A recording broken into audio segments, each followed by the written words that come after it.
Hello friends, कैसे हो आप सब। स्वागत है आप सबका आपके अपने यूट्यूब चैनल एमजे स्टडी पर। आज का हमारा टॉपिक है 1991 की नई औद्योगिक नीति। जैसे मैंने आपको औद्योगिकरण वाला टॉपिक करवाया था, उसके अंदर पंचवर्षीय योजनाएं मैंने करवाई थी। उसमें हमारा एक वो आया था पंचवर्षीय योजना के बाद, जैसे तीसरी पंचवर्षीय योजना के बाद हमने करवाया था 1991-92 का जो टाइम था, 90 से 92 तक का। उसमें जो है एलपीजी मॉडल आया था, यानी उससे क्या है देश में बहुत बदलाव हुए थे और जो हमारे औद्योगिक विकास में बहुत सहायक सिद्ध हुए थे। तो आज हमारा जो टॉपिक है जैसे औद्योगिक नीतियों का है, इसमें जो 1991 की जो औद्योगिक नीतियां थी वो बहुत ही इम्पोर्टेंट नीतियां थी। तो ये क्वेश्चन भी आपके लिए बहुत इम्पोर्टेंट बन जाता है। सबसे पहले मैं आपको ये बता देती हूँ कि औद्योगिक नीतियाँ होती क्या हैं। देखो दोस्तों, औद्योगिक नीतियों में कुछ सिद्धांत और क्रियाएं होती हैं जो देश के औद्योगिकरण में सहायता करते हैं और उसके लिए अपनाए और बनाए जाते हैं। मैंने आपको इंडस्ट्रियलाइजेशन के टॉपिक में बताया था कि औद्योगिकरण क्या होता है, जिसमें आर्थिक विकास होता है और उच्च जीवन स्तर होता है, वो होता है हमारा औद्योगिकरण, यानी जिसमें उद्योगों का ज़्यादा से ज़्यादा विकास हो।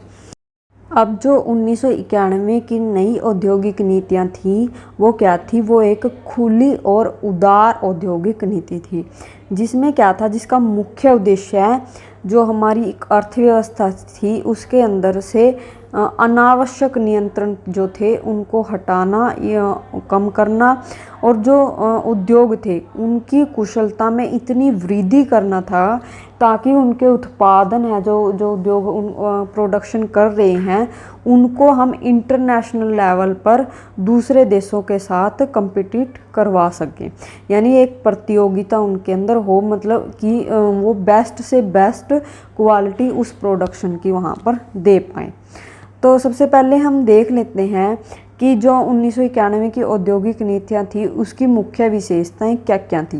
जैसे मैंने आपको उसमें बताया था इंडस्ट्रियलाइजेशन वाले टॉपिक में कि 1991-92 में हमारा एक एलपीजी मॉडल आया था, लिबरलाइजेशन, प्राइवेटाइजेशन और ग्लोबलाइजेशन। ये मैंने आपको थोड़ा थोड़ा वहाँ पर बताया था और इसके अंदर क्या है उन सारी चीज़ों की डिटेल है पूरी तरीके से।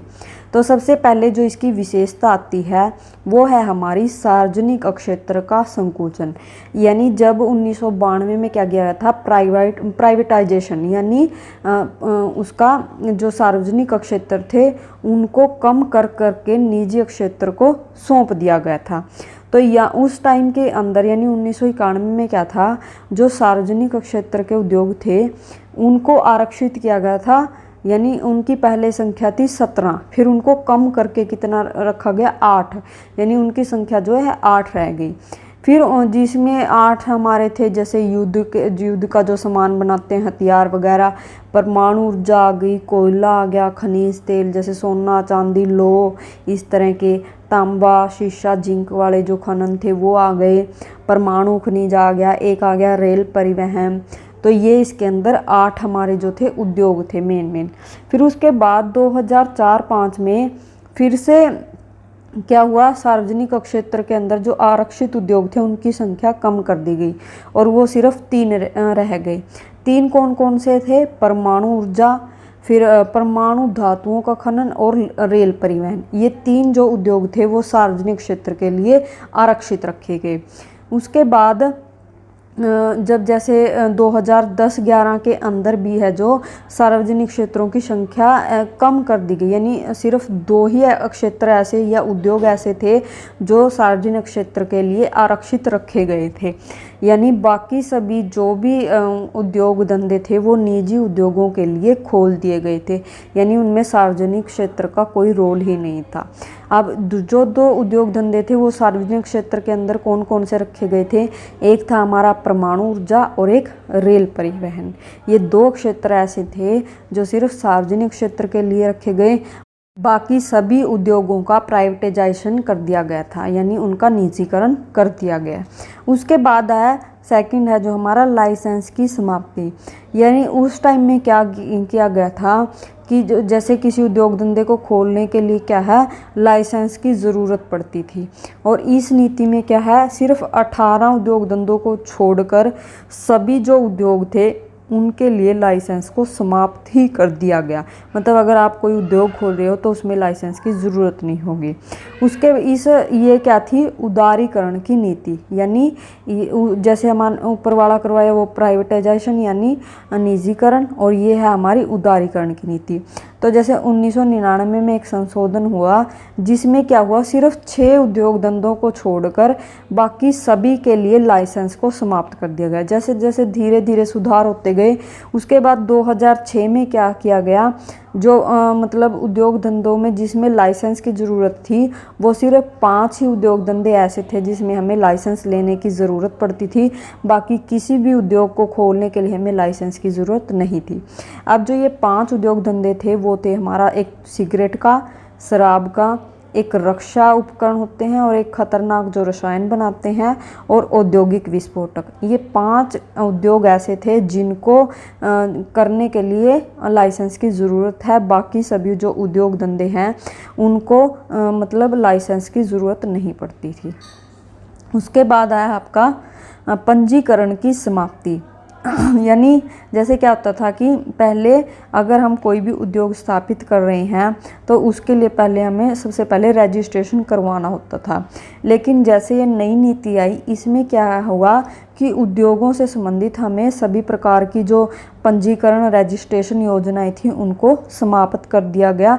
यानी अगर हम नए उद्योग धंधे स्थापित कर रहे हैं या फिर वर्तमान जो हमारे उद्योग हैं उनकी अगर कैपेसिटी में हम अगर बढ़ोतरी कर रहे हैं तो उनके लिए हमें क्या करना होगा, सिर्फ एक सूचना पत्र देना होता है। बाकी सारे जो भी रजिस्ट्रेशन पंजीकरण वगैरह हैं उनको ख़त्म कर दिया गया। उसके बाद आती है हमारी विदेशी पूंजी। यानी जैसे मैंने बताया था कि ग्लोबलाइजेशन में क्या था कि विदेशों द्वारा विदेशी पूंजी यानी विदेशी जो थे वो अपने देश में आकर अपनी पूंजी का इन्वेस्टमेंट कर सकते थे। तो ये जो पूंजी निवेश की सीमा थी ये पहले 40% थी, फिर उसको बढ़ा के 51% कर दिया गया। अब जैसे उसके बाद क्या था कि जो 9 उद्योग थे, कई ऐसे 9 उद्योग थे जिसमें 74% तक की पूंजी निवेश की जो है अनुमति दे दी गई। जो 74% की जो सुविधा थी पूंजी निवेश की वो भी तब उपलब्ध होगी अगर वो विदेशी पूंजी निवेश जो है हमारे उत्पादन को बढ़ाने के लिए ज़रूरी होगा। तो हमारा एक अधिनियम था फॉरेन एक्सचेंज रेगुलेटरी अथॉरिटी। इसको क्या है, इसके स्थान पर चेंज करके 1999 में विदेशी विनिमय प्रबंधन अधिनियम यानी फॉरेन एक्सचेंज मैनेजमेंट एक्ट बनाया गया था। इस एक्ट में क्या था कि कुछ क्षेत्रों में 100% तक विदेशी समता की भागीदारी की यहाँ पर अनुमति दी गई थी। उसके बाद आता है हमारा तकनीकी विशेषज्ञ। यानी इस नई औद्योगिक नीति के अनुसार जो हम विदेशी तकनीकी थी, जो विशेषज्ञ थे उनको नियुक्त करने के लिए या फिर देश में किसी विकसित तकनीकी को विदेशों में परीक्षण करवाने के लिए जो विदेशी मुद्रा का भुगतान किया जाता था उसकी पहले अनुमति ली जाती थी। लेकिन नई औद्योगिक नीति में क्या था, उसकी अनुमति लेने की आवश्यकता को जो है समाप्त कर दिया गया था। मान लो हमें विदेशों से कोई विदेशी है जो किसी तकनीक में विशेषज्ञ है यानी स्पेशलिस्ट है, तो या फिर हमें अपनी तकनीक का विदेशों में परीक्षण करवाना है तो उसके लिए क्या था, हमें भुगतान जो करना पड़ता था विदेशी मुद्रा में करना पड़ता था और इसके लिए हमें पहले अनुमति लेनी पड़ती थी। तो वो अनुमति वहाँ पर अब समाप्त कर दी गई। उसके बाद है घाटे वाली सरकारी उद्यम। अब जो देश के अंदर जो घाटे में चल रहे थे जो भी उद्योग, उसके लिए एक बोर्ड बनाया गया जिसका नाम था board of industrial and financial reconstruction यानी औद्योगिक एवं वित्तीय पुनर्निर्माण बोर्ड। इस प्रकार के जो वो थे संस्थान, उनको इनकी जांच करने के लिए विशेष स्थान दिया गया। ताकि क्या है जो मतलब जो घाटे में चल रहे हैं उनकी अच्छी तरह से जांच हो सके और उनको मतलब आगे कैसे ले जाया जा सकता है, उनके मतलब हितों की रक्षा कैसे की जा सकती है, उसको कैसे बचाया जा सकता है, इस तरह से उसके लिए ये बोर्ड स्थापित किया गया था। उसके बाद है कर्मचारियों को सुविधाएं। कई बार क्या होता है कि मान लो जैसे कोई टेक्नोलॉजी चेंज हो जाती है, या फिर जैसे सार्वजनिक जो इकाइयाँ सार्वजनिक क्षेत्र हैं उनका अगर आप प्राइवेटाइजेशन कर देते हैं, निजीकरण कर देते हैं, या फिर कई बार क्या होता है कि जो सार्वजनिक क्षेत्र के अंदर उद्योग धंधे होते हैं वो बंद हो जाते हैं, लेकिन वहाँ पर जो श्रमिक काम कर रहे हैं वो उनकी मतलब सहायता करना, उनको सुविधाएं प्रदान करना, कि उनको कर्मचारियों को पुनर्वास के लिए सामाजिक सुरक्षा योजनाएं बनाई जाए ताकि उनकी सुरक्षा उन्हें मिल सके। और इसके लिए क्या किया गया, राष्ट्रीय नवीनीकरण कोष भी बनाया गया था ताकि उन श्रमिकों को अच्छे से सहायता प्रदान की जा सके। उसके बाद है उद्योगों का स्थापना स्थान। इसमें क्या था कि जैसे किसी भी क्षेत्र के अंदर अगर 10 लाख की आबादी वाला कोई शहर है तो उस शहर को छोड़कर, यानी 10 लाख की आबादी से कम जो जनसंख्या है उन नगरों में अगर हमें उद्योग धंधे लगाने हैं तो हमें केंद्र सरकार की परमिशन लेने की ज़रूरत ही नहीं है। लेकिन अगर 10 लाख से ज़्यादा का कोई जनसंख्या वाला नगर है तो उसके अंदर अगर हमें उद्योग धंधे लगाने पड़ेंगे तो उसमें केंद्र सरकार की परमिशन की ज़रूरत होगी। लेकिन अगर हमें कोई गैर प्रदूषणकारी उद्योग लगाने हैं, जैसे इलेक्ट्रॉनिक्स का हो गया, कंप्यूटर का हो गया, प्रिंटिंग का हो गया, जो प्रदूषण रहित हो, तो वो हम शहर के भीतर भी लगा सकते हैं। लेकिन जो प्रदूषण वाले उद्योग होंगे उन्हें शहर से 25 किलोमीटर की दूरी पर ही लगाया जा सकता है। उसके बाद है पिछड़े क्षेत्रों में उद्योगों को प्रोत्साहन। यानी जो यहाँ पर क्या था कि जो क्षेत्रीय असमानता को कम करने के लिए जो पिछड़े क्षेत्रों में उद्योग धंधे लगाए गए थे उनको सरकार द्वारा प्रोत्साहित किया गया कि वो ज़्यादा से ज़्यादा वहाँ पर उद्योग धंधे लगाएं और उनको कुछ रियायतें भी वहाँ पर प्रदान की गई। उसके बाद है प्रशासनिक नियंत्रण से मुक्ति। इसमें क्या था कि वर्तमान के अंदर जो उद्योग धंधे चल रहे थे उन्हें जिनको लाइसेंस प्राप्त था उस क्षेत्र में, तो वो किसी भी वस्तु के उत्पादन की उनको पूरी छूट दी गई, यानी वहाँ पर कोई भी प्रशासनिक नियंत्रण नहीं था। उसके बाद आता है एकाधिकार अधिनियम से छूट। इस अधिनियम के अंतर्गत क्या था कि जो इसके अंदर कंपनी आती थी उनको भारी छूट दी गई थी, और इसका एकाधिकार कानून लागू होने के लिए क्या है, निर्धारित पूंजी जो थी वो निवेश सीमा जो उसकी एक मतलब इतनी पूंजी वहाँ पर हम इन्वेस्टमेंट करते हैं, यानी उसको समाप्त कर दिया गया था। एक सीमा थी उसकी कि इतनी ही पूंजी यहाँ पर इन्वेस्ट होगी। नीति में क्या था कि अनुचित व्यापार व्यवहार था जो उसको नियंत्रण में रखने पर ज़्यादा महत्व दिया गया था। उसके बाद आता है सूक्ष्म लघु तथा मध्यम उपक्रमों की नई परिभाषा। यानी जो यहाँ पर जैसे उद्योग धंधे हम खोलते हैं, जैसे सूक्ष्म हो गया, लघु हो गया, मध्यम हो गया, हम किस प्रकार के उद्योग धंधे खोल रहे हैं उसके यहाँ जो निवेश सीमाएं थी वो भी निर्धारित कर दी गई। जैसे सूक्ष्म जो उद्योग उपक्रम थे उनके लिए प्लाट व मशीनरी में कम से कम 1 करोड़ रुपए तक का निवेश, और जो उनका वार्षिक विक्रय राशि थी वो 5 करोड़ तक की थी। उसके बाद जो लघु यानी स्मॉल थे जो उसमें प्लाट व मशीनरी में कम से कम 10 करोड़ तक का निवेश, और जो उनकी वार्षिक विक्रय राशि थी वो 50 करोड़ तक की थी। उसके बाद जैसे मीडियम यानी मध्य उपक्रम जो आते हैं उसमें प्लाट और मशीनरी में 50 करोड़ तक का निवेश, और वार्षिक विक्रय राशि जो थी वो 250 करोड़ रुपए तक की थी। उसके बाद आते हैं हमारे लघु उद्योगों को आरक्षण। यानी कई बार पहले क्या था कि जैसे जो लघु उद्योग थे उनके लिए 20 वस्तुओं का उत्पादन जो है सुरक्षित रखा गया था कि वो लघु उद्योगों द्वारा ही किया जाएगा। लेकिन 2015-16 में क्या हुआ कि लघु उद्योगों के लिए जो आरक्षित उत्पादन रखा गया था उनको अनारक्षित कर दिया गया। यानी मतलब जो केवल पहले ये था कि लघु उद्योग इन 20 वस्तुओं का उत्पादन करेंगे, जो बड़े उद्योग हैं हैं वो इन 20 वस्तुओं का उत्पादन नहीं करेंगे। लेकिन 1516 में उस चीज़ को हटा दिया गया कि लघु उद्योग मतलब यानी अगर बड़े उद्योग भी उसका उत्पादन करना चाहे तो वो वहाँ पर कर सकते हैं। मतलब स्पेशल लघु उद्योगों के लिए ऐसी कोई आरक्षित वहाँ पर नहीं रखा गया। और इसका उद्देश्य क्या था कि लघु उद्योगों को ज़्यादा से ज़्यादा प्रतिस्पर्धा में लाना था और उनको प्रतिस्पर्धात्मक बनाना था। उसके बाद है आयात की सुविधाएं। इसमें क्या था, इस नीति के अंदर जैसे 2 करोड़ रुपए तथा जो कुल पूंजी का 25% भाग है, इस राशि की प्लाट या मशीनरी बिना किसी अनुमति के आयात की जा सकती थी। मतलब इससे 2 करोड़ रुपए से कम और उसकी कुल पूंजी यानी टोटल पूंजी कितनी है उसका 25% जो बनता है उसकी अगर हम प्लाट या मशीनरी मंगवाना चाहें या आयात करना चाहें तो वो बिना किसी अनुमति के वहाँ से मंगवा सकते थे।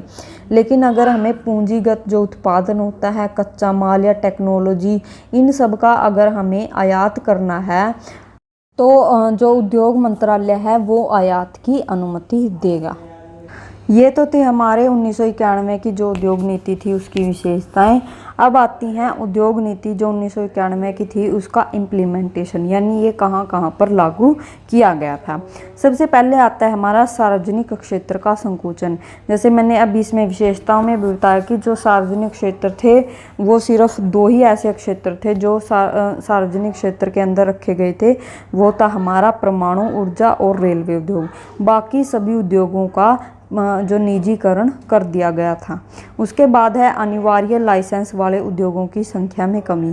जैसे ये भी पॉइंट विशेषताओं में आया था कि 2006 के अंदर जो औद्योगिक लाइसेंस के लिए ज़रूरी थे वो सिर्फ आपके 5 ही सेक्टर ऐसे थे जिसके अंदर लाइसेंस ज़रूरी था। उसमें था आपका शराब, तंबाकू, सिगरेट, एक था रक्षा उपकरण, एक था खतरनाक रसायन और एक औद्योगिक विस्फोटक।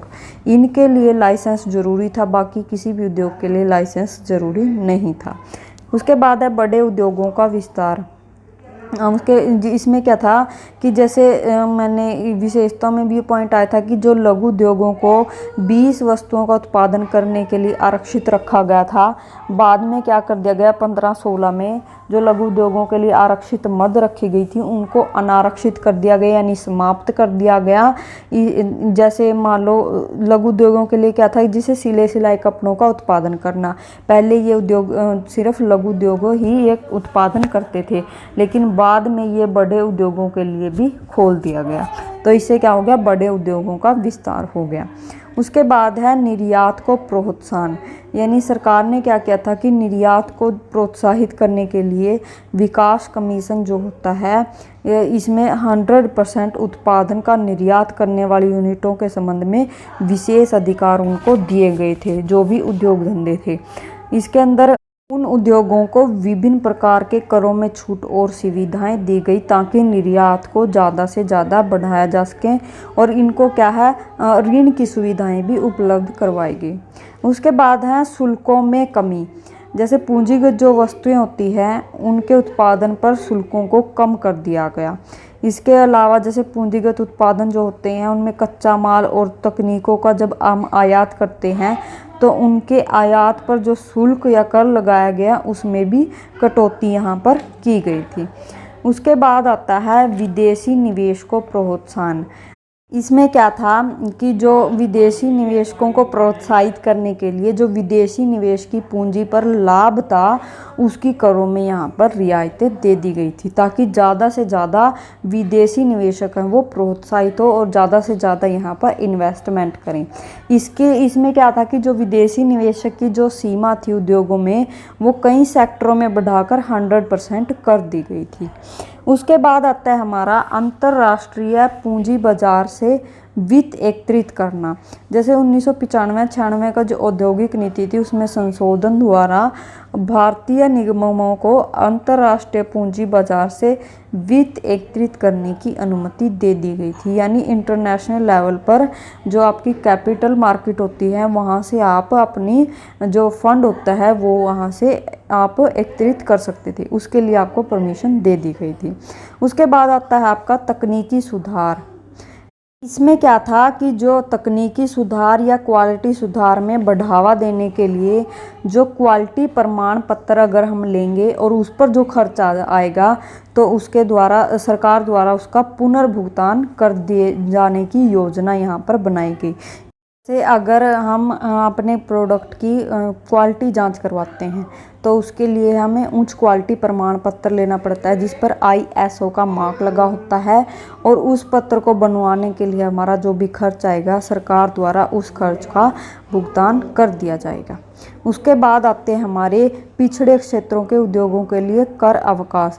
यानी इसमें क्या था कि जो पिछड़े क्षेत्रों के अंदर जो भी उद्योग स्थापित किए गए थे उसमें जो उन्हें पंचवर्षीय कर देना पड़ता था उसके अंदर भी उन्होंने अवकाश की घोषणा कर दी, यानी उसके अंदर उसको छूट दे दी गई। उसके बाद है अधोसंरचना के विकास में निजी क्षेत्र की भागीदारी को प्रोत्साहन। यानी जैसे अधोसंरचना क्या होती है, मैंने बताया था कि जिसमें ऊर्जा, सड़क, बंदरगाह, एयरपोर्ट, दूरदर्शन, कम्युनिकेशन वाले जो वो सेक्टर आते हैं, ये होता है हमारा अधोसंरचना। ये क्या है, निजी क्षेत्रों को भी इसके अंदर भागीदारी के लिए प्रोत्साहित किया गया था। उसके बाद है विनिवेश। इसमें क्या है, 1996-97 में सरकार ने विनिवेश आयोग की स्थापना की। ये आयोग क्या करता था, जो सार्वजनिक क्षेत्र थे उसके अंदर जो उद्यम चल रहे थे उन उद्यमों की पहचान करना जिनमें क्या है जो अंश थे जिनके अंदर दोबारा से निवेश किया जाना चाहिए। अब विनिवेश के अंदर क्या करना था कि सरकार के जो अंश थे उनको निजी क्षेत्र को बेच दिया जाता था। अब इस आयोग से सरकार को विनिवेश संबंधी आवश्यक सुझाव उनको देता था। जो ये विनिवेश आयोग बनाया गया था यानी उस उद्योग से संबंधित उनको सुझाव दिए जाते थे। उसके बाद है आपका लघु उद्योगों की निवेश सीमा में वृद्धि। यानी वर्ष 2020 के अंदर जो लघु उपक्रम थे उनकी जो निवेश सीमा थी उसको बढ़ा दिया गया था। जैसे प्लाट और मशीनरी पर 10 करोड़ रुपए के तक के निवेश और 50 करोड़ तक का विक्रय यानी एक वर्ष के अंदर वहां पर शामिल होना चाहिए। यानी जो निवेश सीमा थी उसको वहां पर बढ़ा दिया गया था। उसके बाद है औद्योगिक नीति 1991 का मूल्यांकन, यानी इसके गुण और दोष क्या क्या थे। सबसे पहले है उत्पादन में वृद्धि, यानी विदेशी निवेशकों के और विदेशी तकनीक के आने से क्या हुआ, उत्पादन में वृद्धि हुई। उसके बाद है उदारीकरण को बढ़ावा, यानी जैसे 5 उद्योगों को छोड़ के बाकी सभी को लाइसेंस समाप्त कर दिया गया था। सिर्फ 5 उद्योगों के लिए ही लाइसेंस रखा गया। उसमें थे आपके शराब, सिगरेट, रक्षा उपकरण, खतरनाक रसायन और औद्योगिक विस्फोटक। इनके लिए लाइसेंस की जरूरत थी, बाकी किसी भी उद्योग के लिए लाइसेंस जरूरी नहीं था। उसके बाद है सार्वजनिक क्षेत्र की कुशलता में वृद्धि। जैसे जो उद्योग थे उनको प्राइवेटाइजेशन कर दिया गया था, निजीकरण कर दिया गया था। सिर्फ 2 क्षेत्र ऐसे थे जिनको सार्वजनिक क्षेत्र के अंदर रखा गया, जिससे क्या हुआ, उनकी कुशलता में वृद्धि की गई और उनके लिए अनेक तरह के उपाय भी वहाँ पर किए गए। उसके बाद है प्रतिस्पर्धा में वृद्धि। जैसे नई नई कंपनियां, अलग अलग तरह की कंपनियां वहाँ पर आई, घरेलू उद्योग वहाँ पर खोले गए, तो इससे क्या हुआ, वहाँ कंपटीशन ज़्यादा हो गया और जो सामान था, जैसे कोई भी उपकरण था, उत्पादन था, उनकी कीमतों में भी गिरावट आई और क्या है, आम जनता को सामान क्या है आसानी से कम कीमत पर उपलब्ध हुआ। उसके बाद है सरकार के आर्थिक भार में कमी, यानी जो हमारी सरकार है उसके ऊपर सार्वजनिक क्षेत्र का बहुत ज़्यादा बर्डन था। उद्योगों की संख्या कम होने से उसका जो बर्डन है वो भी कम हो गया। उसके बाद है निर्यातों में वृद्धि। जैसे क्या हुआ, औद्योगिक नीति में जो निर्यातिक उद्योग थे उसमें उनको प्रोत्साहित किया गया, उनको कुछ सुविधाएं प्रदान की गई, जिससे क्या है देश के निर्यात में भी वृद्धि हुई।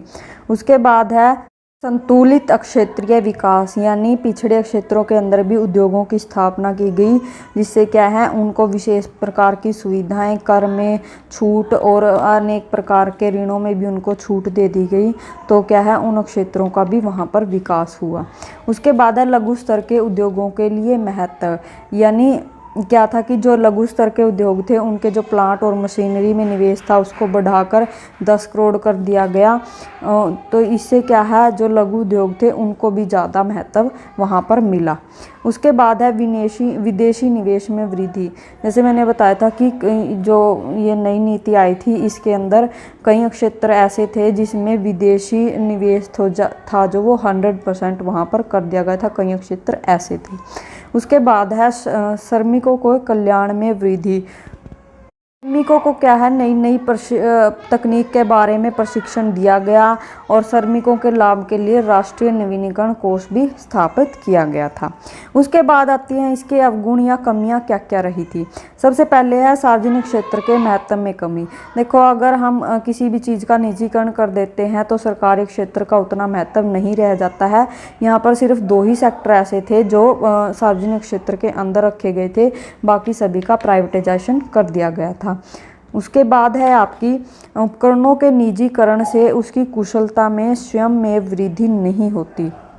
ये एक कहावत है कि अगर हम उद्योगों का निजीकरण कर देते हैं तो उसकी कुशलता में स्वयं वृद्धि हो जाती है, लेकिन ये मान्यता बिल्कुल गलत है, क्योंकि जहाँ पर प्रतियोगिता ज़्यादा होगी वहाँ पर उद्योगों की कुशलता भी बढ़ेगी, और क्योंकि उन्हें एक है कंपटीशन का वहाँ पर सामना करना पड़ेगा, चाहे वो उद्योग निजी क्षेत्र में हो या फिर सार्वजनिक क्षेत्र में।